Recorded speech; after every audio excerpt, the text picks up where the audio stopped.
أبا عبد الله يا أبا عبد الله. من الشيطان الرجيم. بسم الله الرحمن الرحيم. الحمد لله رب العالمين. الحمد لله الذي هو الأول والآخر والظاهر والباطن وله الملك وله الحمد يحيي ويميت ويميت ويحيي وهو حي لا يموت بيده الخير وهو على كل شيء قدير. والصلاة والسلام على النبي الأمي القرشي الهاشمي المكي المدني الأبتحي التهامي العبد المؤيد والرسول المسدد المصطفى الأمجد المحمود الأحمد حبيب إله العالمين سيدنا ومولانا أبي القاسم محمد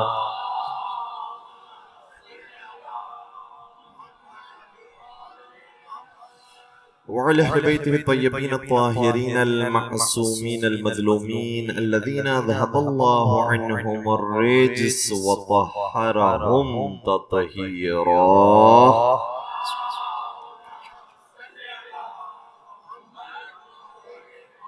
ولعنة الله على أعدائهم أجمعين. أما بعد فقد قال الله تبارك وتعالى في محكم كتابه المجيد وفرقانه الحميد. بسم الله الرحمن الرحيم. وكنتم أزواجا ثلاثة فأصحاب الميمنة ما أصحاب الميمنة وأصحاب المشأمة ما أصحاب المشأمة والسابقون السابقون أولئك المقربون. درود پڑھ دیجئے محمد والے.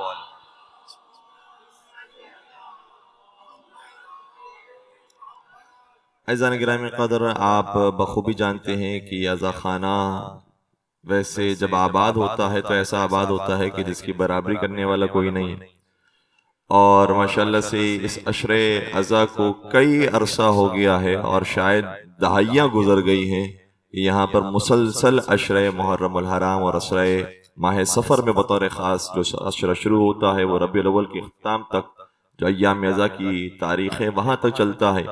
پروردگار اس کے بانی کو، یہاں پر آنے والے مومنین کو پروردگار سلامت رکھے، تمام دنیاوی اور اخروی حاجات پوری فرمائے، اور جو اس دنیا سے چلے گئے ہیں اسی عزاداری کے اندر پروردگار انہیں جوار معصومین میں جگہ نصیب فرمائے، سفرہ امام حسین کا مہمان قرار فرمائے.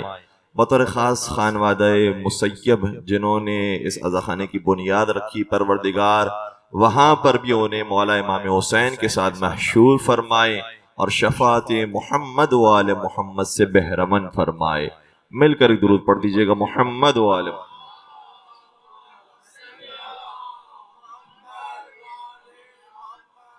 عزیزان گرامی قدر، چونکہ ہماری یہ پہلی مجلس 28 سفر سے قریب ہے اور ابھی کی تازہ اطلاعات کے مطابق چونکہ اب تک چاند ہونے کی اطلاعات موصول نہیں ہوئی ہے تو لہٰذا امکان ہے کہ کل آخر سفر کی تاریخ بھی ہمارے درمیان موجود ہوگی. اس لیے آج کی تاریخ میں انشاءاللہ کوشش ہوگی کہ رسالت مآب کے عنوان پر اور ان کے سبت اکبر کے عنوان پر کچھ عرائض آپ کی خدمت بیان کی جائیں، اور پھر کل کی گفتگو میں انشاءاللہ 8ویں چراغ کے اوپر کچھ روشنی ڈالنے کی کوشش کی جائے گی. رسالت مآب کی زندگی اور باقی افراد کی زندگی اگر سمجھنا ہو تو سوشل میڈیا سے سمجھ میں نہیں آئے گی. اگر کسی کی بھی شخصیت کو جاننا ہو تو میڈیا آپ کو صحیح پورٹری ان کی تصویر نہیں کر سکتا. اگر کسی کی شخصیت کو جاننا ہو تو سب سے بہترین کلام رب العالمین کا کلام ہے. سب سے پہلی بات یہ کہ قرآن نے مصطفیٰ کی کیا تصویر پیش کی ہے، اور صرف یہ رسول اکرم کے حوالے سے نہیں ہے بلکہ اگر آپ کو اصحاب رسول جاننا ہو تب بھی قرآن کو دیکھیے، اہل بیت رسول جاننا ہو تب بھی قرآن کو دیکھیں، اور رسول کے دشمنوں کو پہچاننا ہو تب بھی قرآن کو دیکھیں. قرآن ہی بیان کرے گا کہ رسول کے دوست کون ہے، رسول کے دشمن کون ہے، اور کون ایسا ہے جو دوست کے لباس میں دشمنی کر رہا ہے۔ لہٰذا تینوں طرح کے سورہ قرآن کریم میں پائے جاتے ہیں۔ ایک سورہ وہ ہے جس کا نام ہے سورہ مؤمنون، ایک سورہ وہ ہے جس کا نام ہے سورہ کافرون، اور ایک سورہ وہ ہے جس کا نام ہے سورہ منافقون۔ اور مزے کی بات یہ ہے کہ سورہ مومنون تفصیلی سورہ ہے، لیکن سورہ کافرون بہت مختصر سورہ ہے، ٹھیک ہے۔ سورہ کافرون کچھ آیتوں پر مشتمل ہے اور آسانی سے ختم ہو جاتا ہے، لیکن جب منافقین کی باری آئی تو خدا نے ایک تفصیلی سورہ نازل کیا، کیونکہ کافروں کو پہچاننا آسان ہے، منافقوں کو پہچاننا مشکل ہے۔ اس لیے اگر ہمیں سمجھنا ہو کسی کی بھی شخصیت کو، تو سب سے بنیادی منبع ہے جس کا نام ہے قرآن کریم۔ قرآن رسول کا تعارف کیسے پیش کرتا ہے؟ اگر سننا ہو کہ رسول کیا ہے تو قرآن یہ کہتا ہے کہ وَمَا يَنْتِقُ عَنِ الْهَوَىٰ إِنْ هُوَ إِلَّا وَحْيٌ يُوحَىٰ، یہ رسول اپنی مرضی سے کوئی کلام ہی نہیں کرتا، جو کہتا ہے وحی الہی کے مطابق کہتا ہے۔ اور اتنا یہ صادق اور امین رسول ہے کہ صادق اور امین ہونے کی گواہی صرف مسلمانوں نے تھوڑی دی ہے، حتیٰ کافر بھی آپ کو صادق اور امین کہتے تھے۔ اور یہ الگ بات ہے کہ جس کو کافروں نے صادق اور امین کہا ہے، جب وہ امانتیں کسی کے سپرد کر کے مدینہ تشریف لے گئے تو وہ کوئی اور نہیں تھے، وہ علی ابن ابی طالب علیہ السلام۔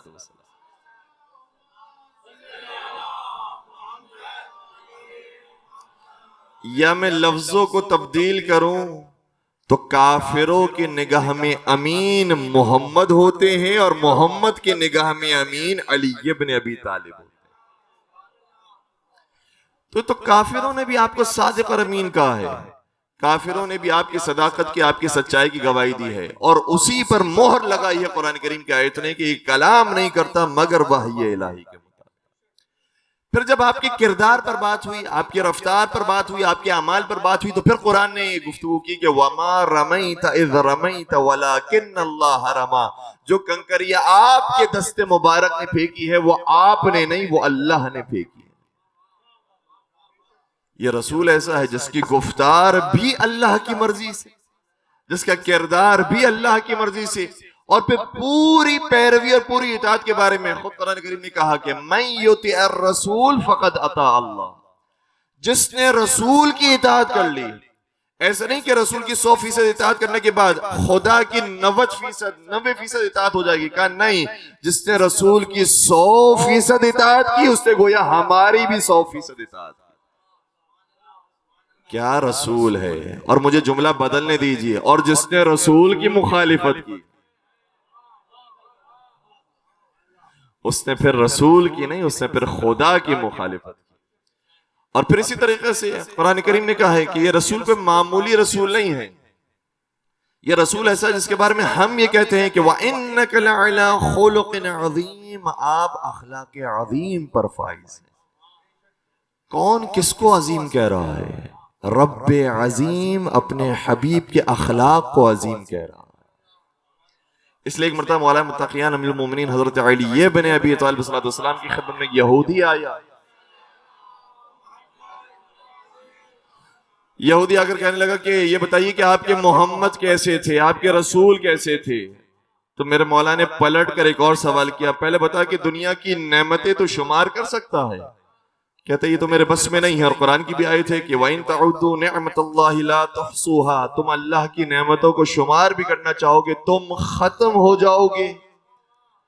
اللہ کی نعمتیں ختم نہیں ہوں گی، اتنی نعمتیں ہیں پروردگار کی، لیکن اس کے باوجود خدا نے اپنی نعمتوں کے بارے میں قرآن میں کہا ہے قُلْ مَتَاعُ الدُّنْيَا قَلِيلٌ۔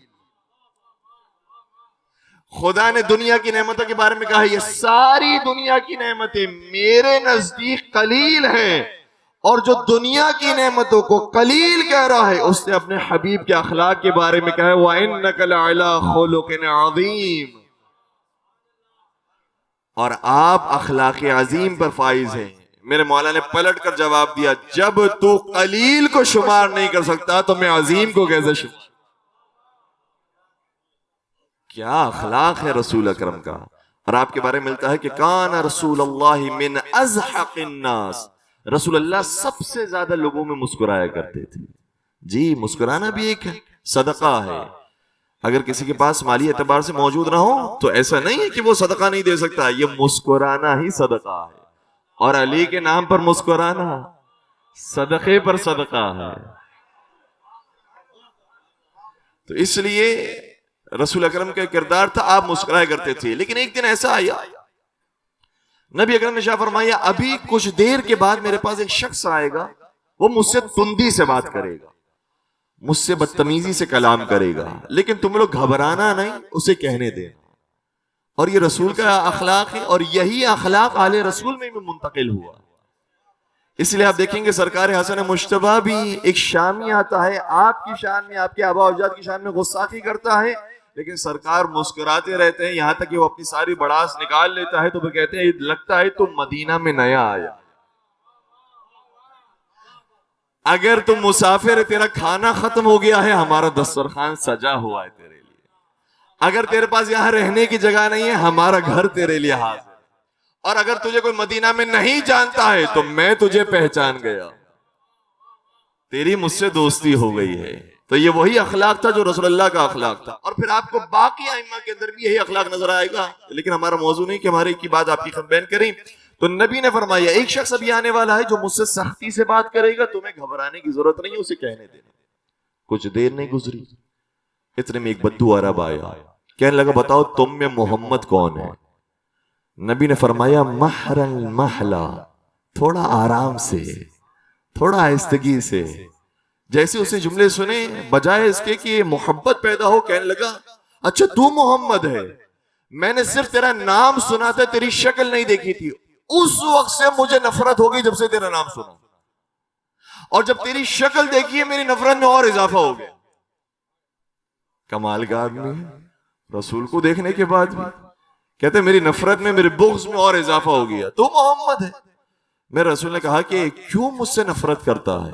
کیا اس لیے کیونکہ تو نے نبوت کا جھوٹا دعویٰ کیا، تو اپنے آپ کو نبی کہتا ہے، رسول کہتا ہے، حقیقت میں تو جادوگر ہے، تو جھوٹا ہے، تو شاعر ہے، تو ساحر ہے. یہ سارے الزامات لگاتا رہا. رسول اکرم بہت مسکرا کر دیکھتے رہے. جب وہ سارے الزامات لگا چکا، پھر میرے نبی نے فرمایا اگر میں اپنی رسالت پر سچی گواہی دلوا دوں، کہ کون آپ کی رسالت پر گواہی دے گا؟ فرمانے لگے میرے بدن کے عضو میں سے ایک عضو گواہی دے گا.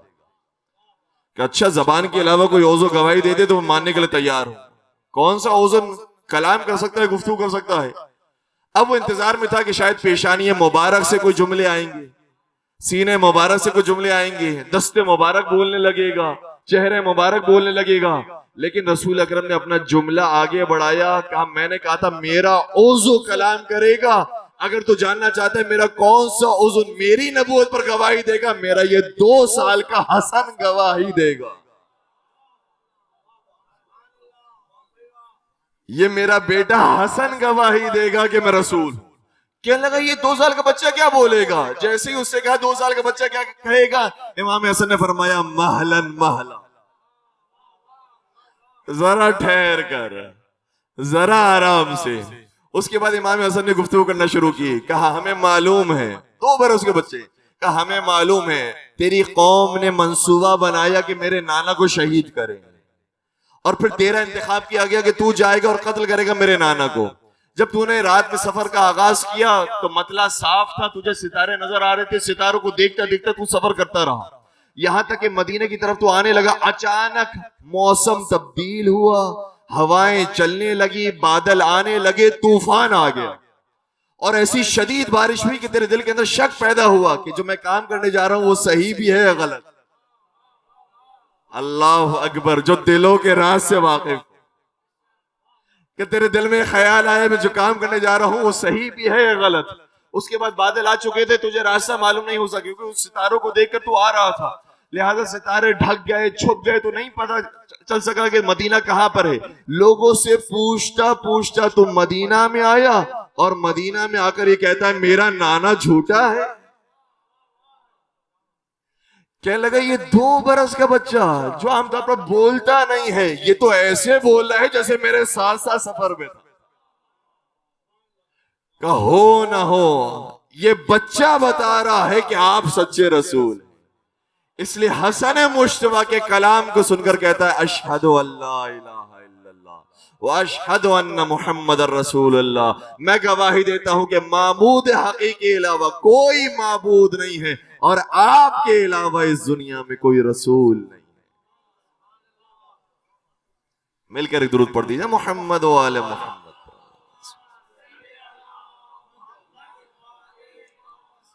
مولا سلامت رکھیں. یا علی. تو سرکار امام حسن مشتبہ کو جو علم نصیب ہوا ہے ان کے نانا کی وجہ سے نصیب ہوا ہے. اکثر کہا کرتے تھے کہ ہم بول رہے ہیں یہ ہم کلام نہیں کر رہے، یہ رسول کلام کر رہے ہیں. اور اتنا پیارا نام ہے حسن، اتنا پیارا نام ہے حسن کہ عربی زبان میں یہ لفظ موجود تھا لیکن نام کسی کا نہیں تھا. حسن کا لفظ بھی عربی زبان کا لفظ ہے، حسین کا لفظ بھی عربی زبان کا لفظ ہے، احسن کا لفظ بھی عربی زبان کا لفظ ہے، حسن کا لفظ بھی عربی زبان کا لفظ ہے. باقی سارے نام استعمال ہوتے تھے، حسن کا نام اب تک استعمال نہیں.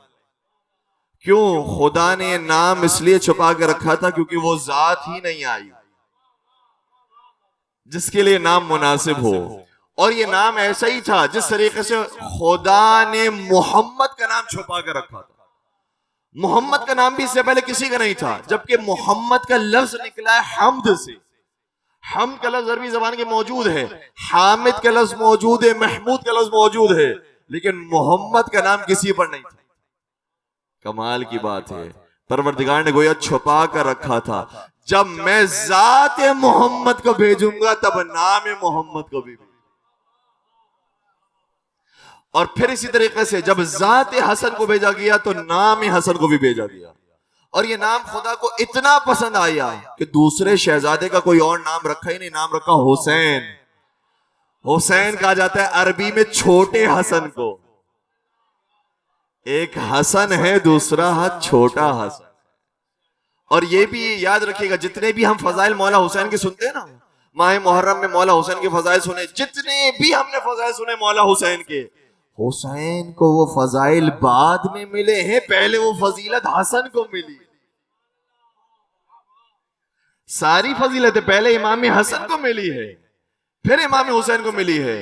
مشہور حدیثیں ہیں آپ کے اذہان عالیہ کے اندر موجود ہیں. نبی نے فرمایا تھا الحسن والحسین سیدہ شباب اہل الجنہ. پہلے حسن مجتبی جوانان جنت کے سردار ہیں، پھر حسین جوانان جنت کے سردار. فرمایا تھا الحسن والحسین امامان قاما او قعدا. میرے دونوں شہزادے حسن بھی اور حسین بھی دونوں امام ہیں. کبھی کبھار ہمارے یہاں تیزی سے ترجمہ کر دیا جاتا ہے چاہے ان دونوں میں سے کوئی جنگ کرے کوئی سلو کرے. نہیں، یہ ترجمہ صحیح نہیں ہے. جو عربی جاننے والے افراد موجود ہیں وہ میری تائید کریں گے. لفظ استعمال کیا نبی اکرم نے الحسن والحسین امامان قاما او قعدا. میرے یہ دونوں شہزادے حسن اور حسین دونوں امام ہیں، چاہے یہ دونوں قیام کریں چاہے یہ دونوں سلو کریں. کیا مطلب؟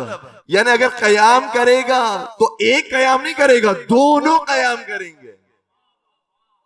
اور جب سلو کریں گے تو صرف ایک سلو نہیں کرے گا، دونوں سلو کریں گے. اور ہمیں تاریخ میں اس کی گواہی نظر آتی ہے. وہ سلو جو امام حسن نے قائم کی تھی، امام حسن کے چلے جانے کے بعد امام حسین نے اسی سلو پر عمل کیا. اور جب امام حسین اس سے سلو فرما لیتے، اس کے بعد اقتدار تبدیل ہوتا ہے، یزید برسر اقتدار آتا ہے، جنگ کا موقع آیا تو امام حسین نے جنگ کی. شاید کوئی بچہ سوال کرے گا اس موقع پر تو حسن مشتبہ موجود ہی نہیں تھے، آپ نے کیسے کہہ دیا کہ امام حسن بھی ہوتے تو جنگ کرتے؟ ٹھیک ہے امام حسن موجود نہیں تھے، لیکن حسن کی نشانی قاسم موجود. قاسم یہ گواہی دے رہے ہیں کہ اگر بابا بھی میری جگہ پر ہوتے تو وہی کرتے جو میں نے کیا تھا.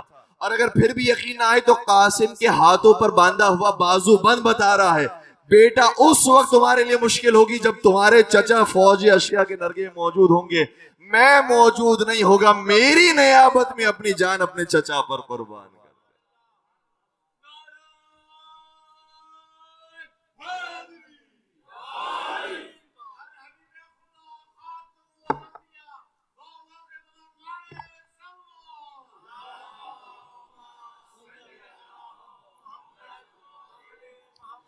اسی لیے کسی نے کیا خوب کہا ہے، بحکم حق کہیں پر صلح کر لیتے ہیں دشمن سے.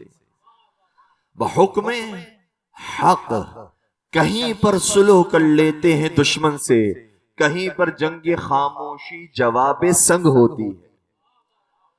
کتنا پیارا جملہ ہے یہ. نبی اکرم نے ارشاد فرمایا تھا، رب باطل یموت بذکر ورب باطل یموت بترک ذکر. کتنے ہی باطل ایسے ہوتے ہیں جب انہیں ایکسپوز کیا جاتا ہے تب وہ ختم ہوتے ہیں، اور کتنے ہی باطل ایسے ہوتے ہیں اس کے بارے میں خاموش رہتے ہیں وہ خود بخود ختم ہو جاتے ہیں. باطل دو طرح کے ہوتے ہیں، دونوں سے مقابلہ کرنے کا طریقہ الگ الگ ہوتا ہے. اسے شاعر کہتا ہے، بحکم حق کہیں پر صلح کر لیتے ہیں دشمن سے، کہیں پر جنگ خاموشی جواب سنگ ہوتی ہے. زمانہ سبق لے فاطمہ کے دل کے ٹکڑوں سے، کہاں پر صلح ہوتی ہے کہاں پر جنگ ہوتی ہے.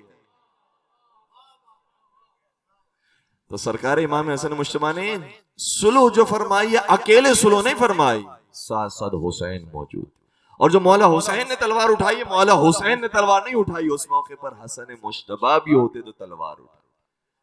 تو ہر فضیلت میں پہلے امام حسن ہے پھر امام حسین ہے. اس لیے کسی نے کیا خوب کہا تھا، حسن کو بادشاہ خاص و عام کہتے ہیں. تھک تو نہیں رہے ہیں؟ خاص عام، عام کا موسم ضرور ہے لیکن یہ والا عام نہیں ہے. ٹھیک ہے، حسن کو بادشاہ خاص و عام کہتے ہیں، علی کا نائب قائم مقام کہتے ہیں. اور دلیل ایک ہی کافی ہے ان کی عظمت میں، انہیں حسین بھی اپنا امام کہتے ہیں.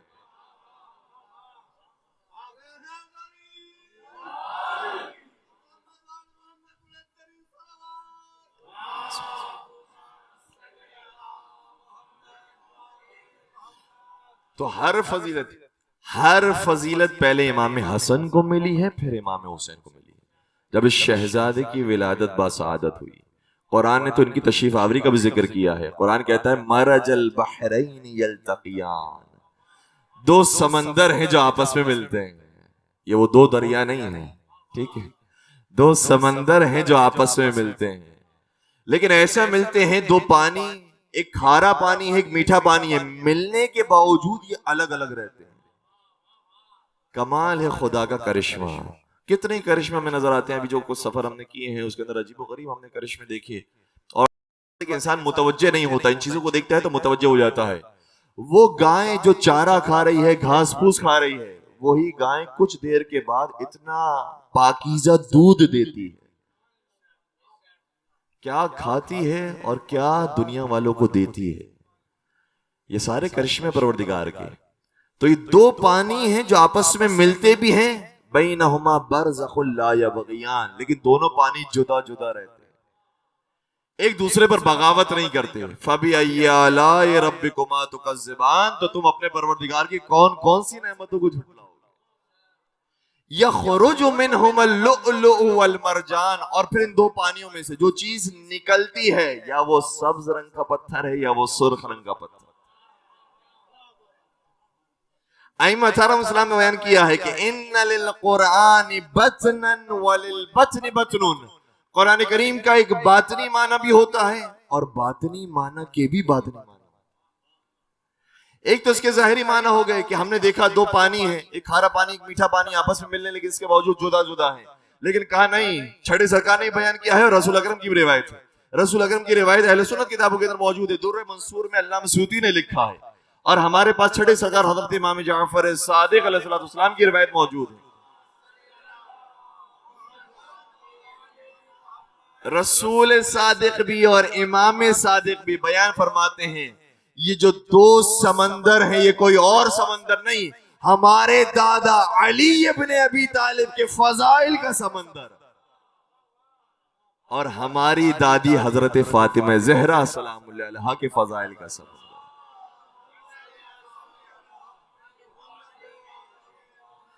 یہ دو سمندر ہے. اور عام طور پر جب ہم رتبہ شخص ملتے ہیں تو ہر ایک کی خواہش ہوتی ہے کہ میں اس کے اوپر برتری جتاؤں, میں اس کے اوپر حاوی آ جاؤں. لیکن کمال ہے علی و زہرا کا. اللہ اکبر, کیسی پاک ہستیاں عطا کی ہے. دونوں با کمال ہونے کے باوجود بھی کوئی ایک دوسرے پر بغاوت کی تمنا نہیں کرتا. ایک کہتا میں آپ کا غلام ہوں, دوسری کہتی میں آپ کی کنیز ہوں. اور میر انیس علی اللہ مقاموں نے 6 مصروں کے اندر کیا قیامت ڈھائی ہے. کہتے ہیں کہ شمس الضحیٰ علی ہے تو بدر الدجا ہے یہ. اچھا, ان 6 مصروں کے اندر میر انیس نے کہیں پر بھی شہزادی کا نام اپنی زبان مبارک پر نہیں لے کر آئے. شہزادی کا نام ہے, علی ابن ابی طالب کا نام تو آیا, لیکن شہزادی کا نام اپنی زبان پر نہیں لے کر آئے. کہتے ہیں شمس الضحیٰ علی ہے تو بدر الدجا ہے یہ. وہ جسم ہے تو جان و دل مصطفیٰ ہے یہ. بحر سخا علی تو گوہر بے بہاں ہے یہ. عبد خدا ہے وہ تو کنیز خدا ہے یہ. عبد خدا ہے وہ تو کنیز خدا ہے یہ.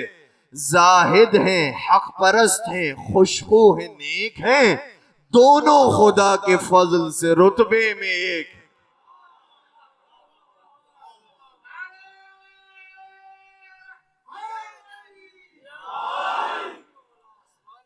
عام طور پر جو ہم پلہ افراد ہوتے ہیں وہ خواہش کرتے ہیں کہ میں دوسرے پر غالب آ جاؤں. حابیل اور قابیل کی مثال ہمارے سامنے موجود ہے. دونوں آدم اور حوا کی اولاد تھی, لیکن ایک نے دوسرے کے اوپر برتری جتانے کی کوشش کی. حضرت یوسف علیہ السلام, ان کے بھائیوں کی مثال موجود ہے. کتنی ہی مثالیں موجود ہیں. ہر ایک خواہش کرتا ہے میں دوسرے پر غالب آ جاؤں. یہی تو کمال ہے حضرت ابو الفضل العباس کا. بیٹے یہ بھی علی کے تھے, یہ بھی بھائی ہوتے تھے حسین کے, لیکن کبھی بھی عباس سے تمنا نہیں کی میں حسین کا ہم پلہ قرار پاؤں. ہمیشہ کہا میں حسین کا غلام ہوں. اور جب غازی نے ہمیشہ اپنے آپ کو حسین کا غلام بنا کر رکھا تو آج حسین نے وہ شان دی ہے, جیسا روزہ ہمارا آباد ہے ویسے غازی تمہارا بھی آباد.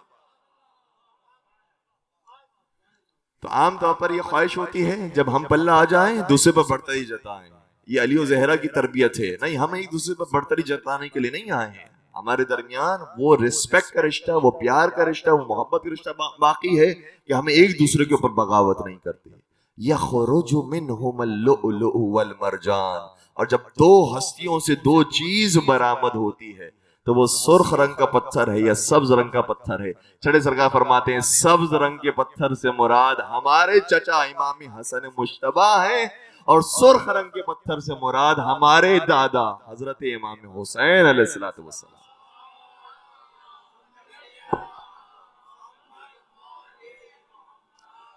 تو ان کی تو تشریف آوری کا ذکر بھی قرآن کریم کے اندر موجود ہے. اور جیسے جیسے ان کی تشریف آوری ہوئی شریعت بننا شروع ہوئی. تھک تو نہیں رہے آپ لوگ؟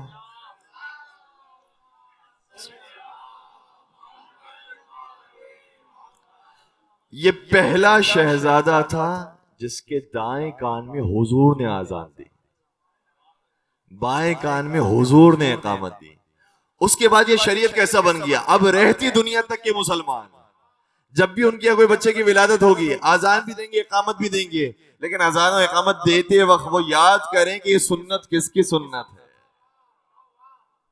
یہ پہلی مرتبہ سنت رسول خدا ہے کہ جو امام حسن کے ساتھ یہ سنت اختیار کی گئی. اور اس کے بعد پھر نام رکھا گیا. ہمارے یہاں بڑے بڑے خطبہ نے نام رکھنے کے بارے میں ایک عجیب و غریب روایت پیش کی ہے. چونکہ پاکستان کی سطح پر ان کا نام آتا ہے لہٰذا میں چاہتا ہوں کہ کسی حد تک ان کا جواب یہاں سے دے سکوں. کہتے ہیں کہ علی کا مزاج یہ تھا کہ علی جنگ کرنا پسند کرتے تھے, علی لڑائی پسند کرتے تھے. نعوذ باللہ من ذالک. ارے دنیا والے اگر سمجھ جاتے تو کہتے کہ علی کی مجبوری کا نام تلوار تھا, علی کے اختیار کا نام تو معاف کرنا ہے, علی کے اختیار کا نام تو پیار کرنا ہے. اس لیے نبی اکرم نے ایک حدیث میں ارشاد فرمایا ہے لو کان الحلم رجلا لکان علی. اگر صبر کی صفت کسی انسان کی صورت میں آتی تو وہ علی کی صورت ہوتی. اتنا صبر تھا علی ابن ابی طالب میں. اور وہ جنگوں میں بھی نظر آتا ہے. جنگ خندق کے موقع پر کہ عامر بن عبد ود کے سینے سے نہیں اتر گئے. اور اگر علی کو اتنا پسند تھا جنگ کرنا تو کتنی مرتبہ میرے علی نے فرمایا ہے یا رسول اللہ میں جاؤں عمر کے مقابلے میں, میں جاؤں عمر کے مقابلے میں, میں جاؤں عمر کے مقابلے میں. جس کو لالچ ہو وہ کسی طریقے سے کوئی سند مل جائے وہ تو جلدی چلا جاتا ہے. لیکن علی کو کوئی لالچ نہیں ہے. علی موتی ہے, رسول ہے. جب رسول حکم دیں گے تب جائیں گے. میں کہوں گا یا رسول اللہ آپ نے جلدی حکم کیوں نہیں دے دیا؟ جب علی تیار ہوگا جلدی بھیج دیتے. کہ جلدی اس لیے نہیں بھیج رہا تاکہ جلدی میں بھیجنے کے بعد باقی یہ نہ کہیں کہ ہم بھی بس جانے ہی والے تھے. اگر علی تھوڑا سا رک کر جاتے تو ہم بھی تیار بیٹھے تھے. اس لیے پورا موقع دیا ہے. نہیں علی بیٹھ جاؤ, نہیں علی بیٹھ جاؤ, نہیں علی بیٹھ جاؤ. اور اس کے بعد علی ابن ابی طالب کا روانہ کیا. تو میرے مولا کی مجبوری کا نام تلوار ہے, ورنہ علی ابن ابی طالب سے زیادہ کوئی سخی نہیں, کوئی کریم نہیں. اسی لیے ہمیں ملتا ہے کہ کوفہ میں جب یہ خبر ملی تھی کہ علی ابن ابی طالب کے سر اقدس پر ضربت لگی ہے, زہر کا اثر پورے بدن میں پھیل گیا ہے, تو کوفے کی یتیم بچے کوزے میں دودھ لے کر آ گئے. آپ سے بڑا کوئی یتیم پرور نہیں ہے, آپ سے زیادہ کوئی شفقت کرنے والا نہیں ہے, آپ سے زیادہ کوئی محبت کرنے والا نہیں ہے. تو علی عکاس تھے رحمت للعالمین کے, علی عکاس تھے خلق عظیم کے. ٹھیک ہے.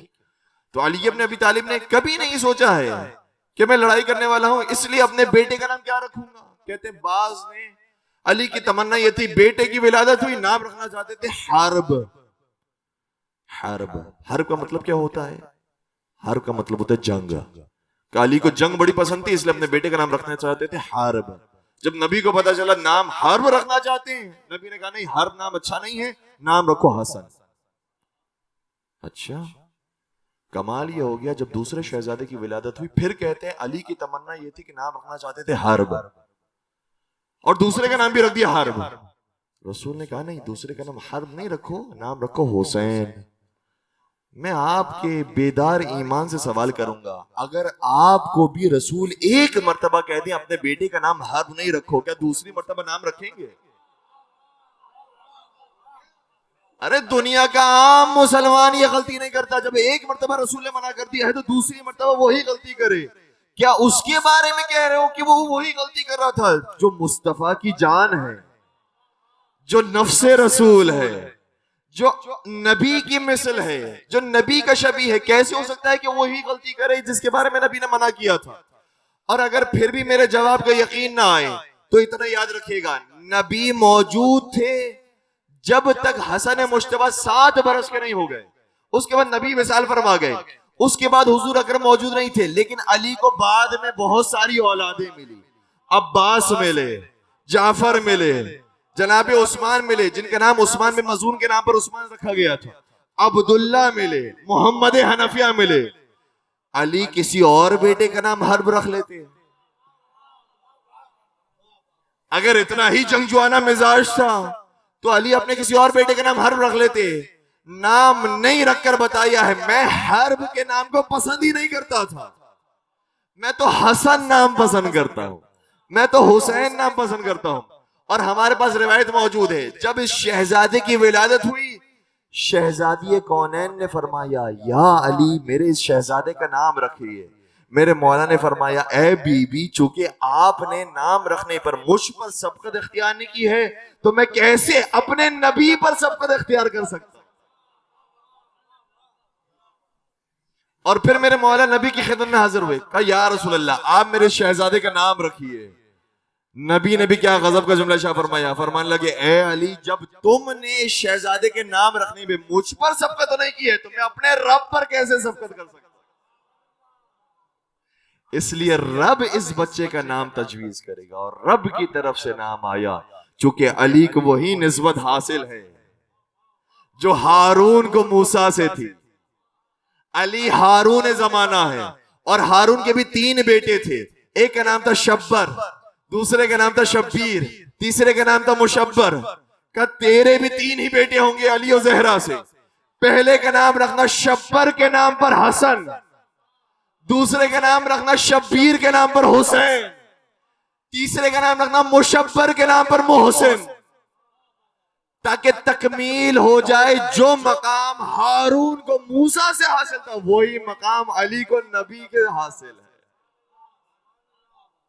مل کر درود پڑھ دیجئے محمد و آل محمد۔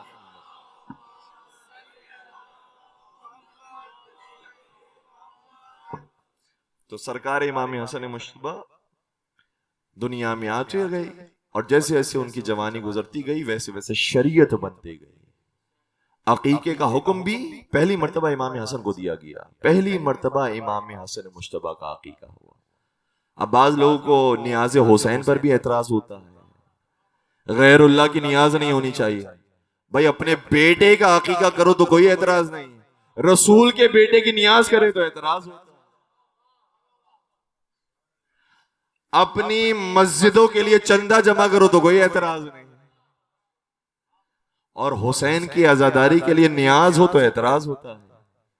یہ اصل میں کھانا کھلانا ہے، یہ اطعام ہے، اور ہر کھانا کھلانے کے مخصوص نام ہوتے ہیں۔ ہم مجلس میں جو کھانا کھلایا جائے اس کو نیاز کہتے ہیں، جو گھر میں بلا کر کسی کو کھانا کھلایا جائے اس کو دعوت کہتے ہیں،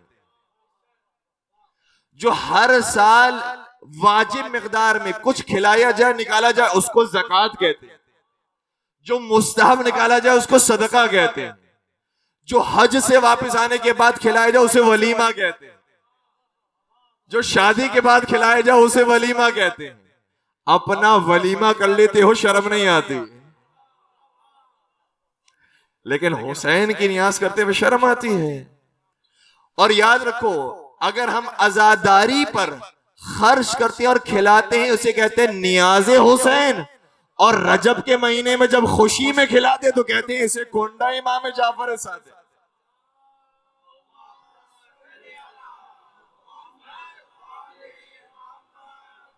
یہ مخصوص اصطلاحات ہیں، یہ مخصوص ٹرمز بنائی گئی ہیں، ورنہ کھانا وہی کھانا ہے، کھلانا وہی کھلانا ہے۔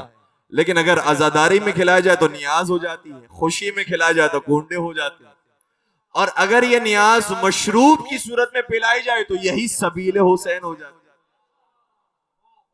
کوئی الگ سے چیز نہیں ہے، اس لیے یہ نہ سمجھے گا کہ غیر اللہ کے نام پر ہو رہا ہے، نہیں، یہ جتنا بھی کھلانا ہے سب قربتاً الی اللہ، سب اللہ کی قربت حاصل کرنے کے لیے۔ تو عقیقہ کھلایا، رسول اکرم نے امام حسن کا سب سے پہلی مرتبہ عقیقہ ہوا اور سب کو کھلایا گیا۔ اس کے بعد امام حسن مشتبہ کی جو منہ مبارک تھی اس کو تراش کر اس کے وزن کے حساب سے چاندی تقسیم کی گئی۔ یہ ساری شریعت تیار ہو رہی، پھر سرکار امام حسن مشتبہ آہستہ آہستہ پروان چڑھتے ہیں اور ظاہری طور پر جو نشو و نما پاتے ہیں تو وہی علم ہے کہ جو رسول اللہ کا علم تھا۔ اور اگر آپ کو یقین آئے تو میں ایک دو مثالیں آپ کی خدمت بیان کروں۔ ایک مرتبہ صلح کا واقعہ پیش آ گیا، امام حسن حاکم شام کے ساتھ ایک جگہ سے سفر کر رہے تھے، درمیان میں راستے میں ایک باغ آیا، باغ کو دیکھنا تھا۔ حاکم شام کہنے لگا آپ کے نانا تھے، باغ کو دیکھ کر بتا دیتے تھے اس میں کتنے کلو کھجوریں ہیں، کیا آپ کے پاس بھی یہ علم موجود ہے؟ امام حسن نے فرمایا وہ ہمارے نانا تھے، ان سے ہمیں جو علم ملا ہے وہ یہ ہے کہ ہم باغ کو دیکھتے ہیں، باغ کے اندر کلو نہیں بتاتے، باغ کے اندر کھجور کے عدد بتاتے۔ کہ اچھا بتائیے پھر کتنی عدد موجود ہیں؟ امام حسن نے فرمایا 4004 کھجوریں ہیں اس باغ میں۔ کہ اچھا، ساری کھجوروں کو اتروانے کا حکم دیا، سب کو اتارا جائے، سب کو گنا جائے، تاکہ پتہ چلے جو حسن نے کہا ہے وہ ٹھیک بھی کہا ہے نہیں کہا۔ وہ ایک موقع تھا جب علی ممبر پر سلونی سلونی کہتے تھے، تو کسی نے کہا تھا میرے سر کے بال بتائیے، تو میرے مولا نے فرمایا تھا اگر میں نے بتا بھی دیا تو چیک کیسے کرے گا جو میں نے کہا وہ ٹھیک کہا یا نہیں کہا۔ لیکن حسن مشتبہ کے زمانے میں چیک کرنے والا بھی پیدا ہو گیا، کہنے لگا میں چیک کروں گا جتنی کھجوریں بتائی تھی اتنی کھجوریں ہے بھی یا نہیں ہے۔ اپنے مامورین کو حکم دیا ساری کھجوروں کو اتارو، سب کو چیک کرو، گنو کتنی بنتی ہے۔ گنی گئی تو 4003 بنی۔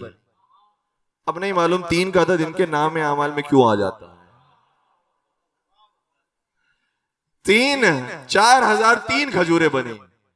آ کر کہنے لگا اے حسن تو نے جھوٹ کہا ہے، نعوذ باللہ، ایک کفر تھا کہ تو نے نعوذ باللہ جھوٹ کہا ہے، تو نے کہا تھا 4004 ہیں تو 4003 نکلی. امام نے فرمایا دوبارہ سے گنو، دوبارہ سے گنو. ہم ہو ہی نہیں سکتا کہ جھوٹ کہیں. اس نے دوبارہ سے گنا کیا. جب دوبارہ سے کچھ شمارش ہوئی کہا نہیں 4003 ہے. کہ دوبارہ سے گنو. دوبارہ سے گنا کیا کہا 4003 ہے. ایک مرتبہ امام حسن اپنی مسجد سے کھڑے ہوئے اور پھر مامورین میں سے ایک مامور کے قریب گئے اور مامور کے قریب جا کر کہا جو تو نے اپنی جیب میں کھجور چھپا کر رکھی ہے وہ نکال. اور جیسے امام حسن کا حکم سنا وہ کھجور سامنے آئی. کہا یاد رکھ حاکم شام، جو ہم کہتے ہیں وہ اپنے علم کی بنیاد پر نہیں کہتے. ہمارا علم رسول اللہ کا علم ہے اور رسول کو جو علم ملا ہے وہ خدا سے ملا ہے. جو ہماری تکذیب کرتا ہے وہ امامت کی نہیں نبوت کی تکذیب کرتا ہے، اور جو نبوت کو جھٹلانے والا ہوتا ہے وہ توحید کو جھٹلانے والا ہوتا ہے. مل کر درود پڑھ دیجئے محمد و عالم.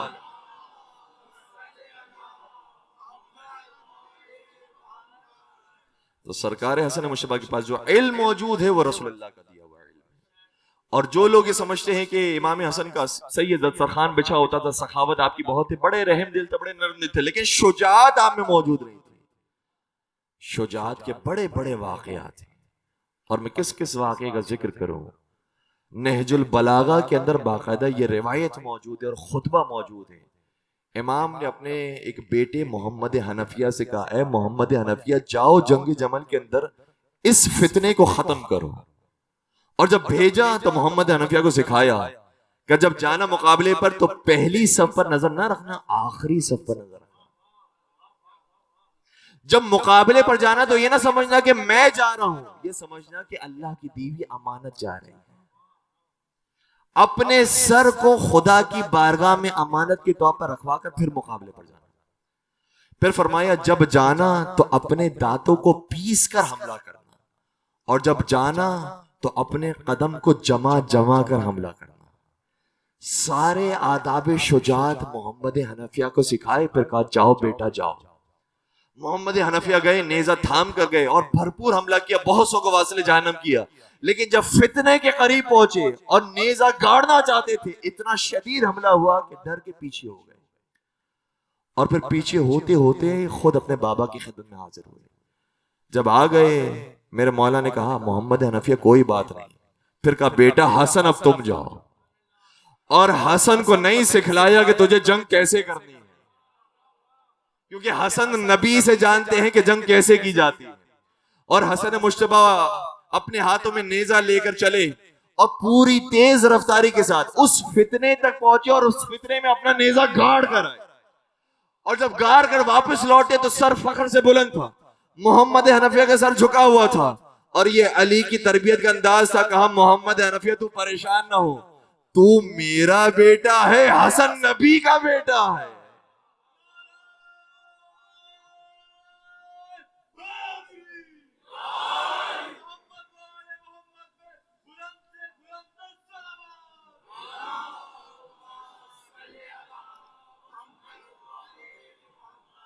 بعض جو ہمارے نوجوان یہ سمجھتے ہیں کہ امام حسن مجتبیٰ نے پیار محبت اور دوستی کر لی اس سے کہ جو علی کا دشمن تھا. نہیں، دشمنی ترک نہیں ہوئی ہے، چونکہ اس کی جانب سے اب تک توبہ اور معافی نہیں ہوئی، اس لیے امام حسن کی وہی دشمنی ہے. بس اس کو کہا جاتا ہے سیز فائر. اور آپ سے بہتر پاکستان میں رہ کر، ٹھیک ہے سیز فائر کون سمجھے گا، دشمنی باقی ہے لیکن ابھی جنگ بندی ہو گئی ہے. اس لیے ایک مرتبہ حاکم شام نے جب قریب آ کر کہا اے حسن تم بھی اچھے ہو لیکن میں تم سے زیادہ اچھا ہوں. اور باقاعدہ جملے کہے انا خیر منکا، میں تجھ سے زیادہ بہتر ہوں. امام حسن نے کیا خوبصورت جواب دیا کہ تو یہ کہہ کر فخر کرتا ہے کہ مجھ سے بہتر ہے، لیکن میں کیا کروں، میں یہ بھی نہیں کہہ سکتا میں تجھ سے بہتر ہوں. مجھے یہ کہتے ہوئے بھی آر محسوس ہوتی ہے کہ میں یہ کہوں کہ میں تجھ سے بہتر ہوں. تیرا حسب و نسب کیا اور میرا حسب و نسب کیا، تیرا باپ کون اور میرا بابا کون، تیرا دادا کون اور میرے نانا کون. اسی لیے ایک مرتبہ حاکم شام نے جب ممبر پر آ کر امام حسن کی شان میں، ان کے آبا اجداد کی شان میں جب گستاخیاں کی، امام حسین کھڑے ہو کر جواب دینا چاہتے تھے، امام حسن نے کندھے پر ہاتھ رکھ کر بٹھا دیا، کہا حسین آپ کو جواب نہیں دینا، میں خود جواب دوں۔ اور پھر جب حاکم شام اپنی پوری بات کہہ گیا، ایک مرتبہ امام حسن اپنے مقام سے کھڑے ہوئے، کہنے لگے اب مجھے بولنے کی اجازت ہے۔ لوگ سمجھے کہ امام حسن تو بڑے پیار و محبت اور نرم دل رکھنے والے ہیں، یہ کیا بولیں گے، ان کو کیا بولنا آئے گا، لیکن حسن مصطفیٰ جب ممبر پر آئے تو وہی فساد و بلاغت تھی جو علی ابن ابی طالب کی، آ کر کہنے لگے من عرفنی فقد عرفنی، جو مجھے جانتا ہے وہ تو جانتا ہے، جو نہیں جانتا وہ جان لے، میرا نام حسن ہے، میرے بابا علی ہیں، میری ماں زہرا ہے، میرے نانا رسول خدا ہے، میری نانی خدیجہ طاہرہ ہے، یہ میرا پاک حسب و نسب ہے۔ اب خدا کی لعنت ہم دونوں میں سے اس کے اوپر نازل ہو جو حسب و نسب میں پست ہے۔ نام نہیں لیا کس پر لعنت ہو، کہ ہم دونوں میں سے اس پر نازل ہو جو حسب و نسب میں پست ہے اور کردار میں بھی پست ہے، اور جس کی زندگی کا زیادہ حصہ اسلام دشمنی میں گزرا اور باقی حصہ اسلام میں منافقت کے ساتھ گزرا۔ ابھی جملے ختم نہیں ہوئے تھے کہ سارے مجمع نے کہا آمین، نام کسی کا نہیں لیا، سارے مجمع نے کہا آمین۔ مزے کی بات یہ ہے کہ جس نے یہ روایت لکھی نا، اس نے بھی اپنے حصے کا لکھا ہے آمین۔ پھر اس راوی کی روایت جس جس کتاب میں گئی، ان کتاب لکھنے والوں نے بھی لکھا آمین۔ میں نے یہ روایت پڑھی، میں نے کہا آمین۔ میں نے آپ کو یہ روایت سنائی، آپ نے کہا۔ کسی نے بھی نام نہیں لیا کہ کس پر لعنت بھیجی گئی، لیکن لعنت خود بخود اس تک پہنچ گئی جس کے لیے لعنت بنی تھی۔ آج بھی ہمارے ممبروں سے بغیر نام لیے حقائق بیان ہوتے ہیں۔ بعض لوگ ایفائر کر دیتے ہیں نادانی کے اندر، جب کیسٹیں سنائی جاتی ہیں ہم کہتے ہیں بھائی ہم نے تو نام ہی نہیں لیا۔ جو کیس کرنے والے ہوتے وہ کہتے ہیں آپ نے نام نہیں لیا، لیکن کیا ہم اتنے بیوقوف ہیں کہ ہمیں پتہ نہیں کس کے بارے میں ہو رہی؟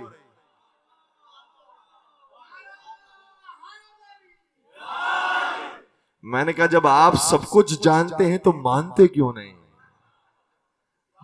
جب آدمی جانتا سب کچھ ہے تو پھر مانے ان افراد کو کہ یہ صاحب تطہیر ہیں، یہ پاک و پاکیزہ ہیں، ان سے بڑا کوئی عبادت گزار نہیں، ان سے بڑا کوئی سخی نہیں، ان سے بڑا کوئی کریم نہیں۔ بس عزیزوں، علی ابن ابی طالب سے دشمنی رکھنے والے اتنے تھے، خود علی ابن ابی طالب کو شہید کیا گیا، زوجہ امیر المومنین کو بھی شہید کیا گیا، زوجہ بھی شہید، خود بھی شہید، جتنے بیٹے تھے سب شہید، حسن مجتبیٰ بھی شہید، مولا حسین بھی شہید، غازی عباس بھی شہید، جعفر بھی شہید، عبداللہ بھی شہید۔ جو بیٹوں کے بیٹے تھے انہیں بھی شہید کیا گیا، علی اصغر بھی شہید، علی اکبر بھی شہید، علی زین العابدین بھی شہید، اور پوتوں کے بیٹے تھے ان کو بھی شہید کیا گیا، امام باقر بھی شہید، امام جعفر صادق بھی شہید، امام موسیٰ کاظم بھی شہید، امام علی رضا بھی شہید، امام محمد تقی بھی شہید، امام علی نقی بھی شہید، امام حسن عسکری بھی شہید۔ ایسی دشمنی تو ہم نے تاریخ میں نہیں دیکھی کہ جو دشمنی باپ سے شروع ہوئی ہو وہ نسلوں تک باقی رہے، اور اگر کہیں پر دشمنی ہوتی بھی ہے تو دشمنی مردوں کی حد تک ہوتی ہے، عورتوں پر کوئی ہاتھ نہیں اٹھاتا۔ لیکن یا امیر المومنین، تاریخ میں آپ سے بڑا مظلوم نہیں دیکھا کہ آپ کی زوجہ پر بھی ہاتھ اٹھایا گیا، آپ کی بیٹیوں پر بھی ہاتھ اٹھایا گیا، آپ کی پوتیوں پر بھی ہاتھ اٹھایا۔ اللہ اکبر، اجرکم علی اللہ۔ بس عزادارو، بیٹیوں پر بات آ گئی ہے، یہ چہلم کے ایام جو ابھی ختم ہوئے ہیں، شہزادی زینب کبریٰ کو ایک مرتبہ کوفہ کے بازار میں داخل کیا گیا۔ خدا نہ کرے کہ انسان اپنے شہر میں قیدی بنا کر لایا جائے، جاننے والے ملتے ہیں، پہچاننے والے ملتے ہیں، اے بی بی آپ تو شہزادی تھی شہر میں، آپ تو درس تفسیر قرآن دیا کرتی تھی، درس حدیث دیا کرتی تھی، آپ نے کتنے ہی طالب علموں کو علوم آل محمد سے آشنا کیا ہے. آپ کو قیدی بنا کر جب یہاں پر داخل کیا گیا، صرف آرزو یہ تھی کوئی جاننے والا نہ مل جائے، کوئی پہچاننے والا نہ مل جائے. لیکن ہاں بابا کا شہر تھا، اس لیے بیبیاں جب داخل ہوئی کسی نے کہا یہ تو علی کی بیٹیاں ہیں، لہٰذا کسی نے گھر سے کھانا پیش کیا، کسی نے کھجوریں پیش کی، کسی نے پانی پیش کیا اور کسی نے چادریں پیش کی. وہ الگ بات تھی کہ ظالموں نے نہ کھانا پہنچنے دیا نہ چادریں پہنچنے دی، لیکن میں کہوں گا بی بی یہ ابھی آپ کا شہر ہے، دشمن کا شہر باقی ہے. اور جب بی بی کو شام لے جایا گیا، دلہن کی طرح شام کو سجایا ہوا ہے، نامحرموں کا مجمع ہے، دشمنوں کا شہر ہے. وہاں پر صدقے کی کھجوریں آتی تھی، یہاں پر پتھر برسائے گئے، یہاں خارجی کہا گیا، یہاں کیسے کیسے نام دیے گئے. علی کی بیٹی آئی مرتبہ بلوائے عام سے گزرتے گزرتے دربار میں داخل ہوئی، اور دربار میں داخل ہونے کے بعد عزادارو آپ کا معلوم ہے جب انسان خطبہ دینا چاہتا ہے اس کو آرام کی ضرورت ہوتی ہے، اسے اس مائک کی ضرورت ہوتی ہے، اسے سننے والوں کی ضرورت ہوتی ہے، اسے ماحول کی ضرورت ہوتی ہے. لیکن خدا جانتے ہیں علی کی بیٹی نے اس طولانی سفر کے بعد، پتھروں کو کھانے کے بعد، چادر چھن جانے کے بعد، دشمن کے مجمع میں کیسے اپنے بابا کا تعارف کروایا، اور ایسا تعارف کروایا کہ شام میں انقلاب آ گیا. ایسا انقلاب آیا کہ یزید کی بیوی تبدیل ہو گئی، یزید کا بیٹا تبدیل ہو گیا. شام تو شام یزید کے خود گھر کے اندر انقلاب آ گیا. ایک مرتبہ یزید کہتا ہے ان بیویوں کو جلدی آزاد کرو، ان بیویوں کو جلدی آزاد کرو. بیویوں کو آزاد کیا گیا. عزاداروں میں منزلیں کم کر رہا ہوں. ایک مرتبہ سواریاں تیار ہوئی، بیویوں نے سواریاں دیکھی. شہزادی زینب کبریٰ نے کہا سید سجاد ان رنگ برنگی سواریوں میں ہمیں نہیں بیٹھنا، یزید سے کہو سیاہ چادروں کا انتظام کرے، ہم حسین کے سوگوار ہیں، ہم سوگواروں کی طرح سفر کریں گے. ایک مرتبہ یہ ہماریاں تیار ہوئی، کربلا کا رخ کیا گیا. عزادارو آپ نے بھی کربلا کی زیارت کی ہے. جیسے جیسے ہمارا نجف سے کربلا کی طرف قدم اٹھتا ہے، ہر دل کے اندر آرزو یہ آتی ہے کاش جلدی روزہ نظر آئے، کاش جلدی گنبد نظر آئے. اور اچانک سے جیسے ابا عبداللہ کا حرم نظر آتا ہے، انسان کہتا ہے السلام علیکہ یا ابا عبداللہ. ہائے میرا غریب مولا، آپ کا شکریہ، آپ کا ظاہر حاضر ہو گیا. مجھے کہنے دیجئے 14 صدیوں کے بعد آپ کی جب حسین سے ایسی محبت ہے، 40 دنوں کے بعد بہن کی بھائی سے کیسی محبت ہو. ایک مرتبہ زینب کبریٰ کی سواریاں کربلا کے قریب آنے لگی، فرمانے لگی بیٹا سجاد میں نے بھیا کی قبر نہیں دیکھی، جیسے میرے بھیا کی قبر آ جائے مجھے بتا دینا. ایک مرتبہ سید سجاد نے کہا پھوپھی اماں وہ جو قبر نظر آ رہی ہے وہ میرے غریب بابا کی قبر ہے. شہزادی زینب کبریٰ نے سواریوں کے آگے بڑھنے کا انتظار نہیں کیا، ایک مرتبہ ہماری سے اپنے آپ کو گھیرایا، دوڑتے دوڑتے پہنچی، کہنے لگی بھائیا. اور میرا تو دل یہ کہتا ہے ایسے ہی زینب کبریٰ پہنچی ہوں گی جیسے اکبر کے لاشے پر حسین پہنچے. اجرکم علی اللہ. زینب کبریٰ ایک مرتبہ اپنے بھیا کی قبر پر آئی، کہنے لگی بھیا میں معافی چاہتی ہوں، تیری قبر نہ بنا سکی، تجھے کفن نہ پہنا سکی، تجھے چادر نہ دے سکی، لیکن سنتے جب میری چادر بھی سلامت نہ رہی، مجھے تعزیے مارے گئے، مجھے تماشے لگائے گئے، مجھے درباروں میں پھرایا گیا، مجھے شہروں میں لے جایا گیا. پھر فرمانے لگی بھائیا جو تو نے ایک امانت دی تھی وہ میں شام میں دفنا کر آئی ہوں. کہتے کہتے بیوی کو غش آ گیا.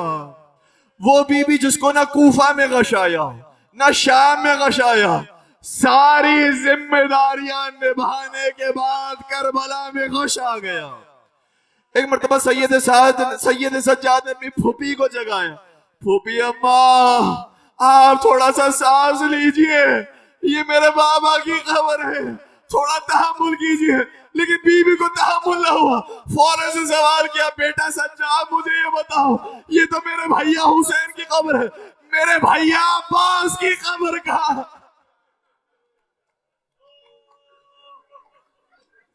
سید سجاد کہتے ہیں پھوپھی اماں، میرے چچا نہر فرات کے قریب پانی لینے گئے تھے، اپنے شانوں کو کٹوا کر وہی شہید ہوئے، وہی میں نے قبر عباس بنا دی. عزاداروں، بی بی کا جلوس شروع ہوا، قبر حسین سے نکلتا تھا، قبر عباس پر جاتا تھا، قبر عباس سے نکلتا تھا، قبر حسین پر آتا تھا. اور اگر ایک جملہ 28 سفر کی مناسبت سے سن سکے، اے بی بی، آپ نے بین الحرمین بنا دیا، غازی کا روزہ بنا دیا، اپنے بھیا حسین کا روزہ بنا دیا، لیکن آج بھی حسن مجتبیٰ کا روزہ آباد نہیں، کوئی وہاں پر زائر نہیں، کوئی وہاں پر خادم نہیں. آج بھی آپ کے بھیا حسن کی زیارت کرنے جاتے ہیں تو ایسے جاتے ہیں جیسے کسی قیدی سے کوئی ملاقاتی ملنے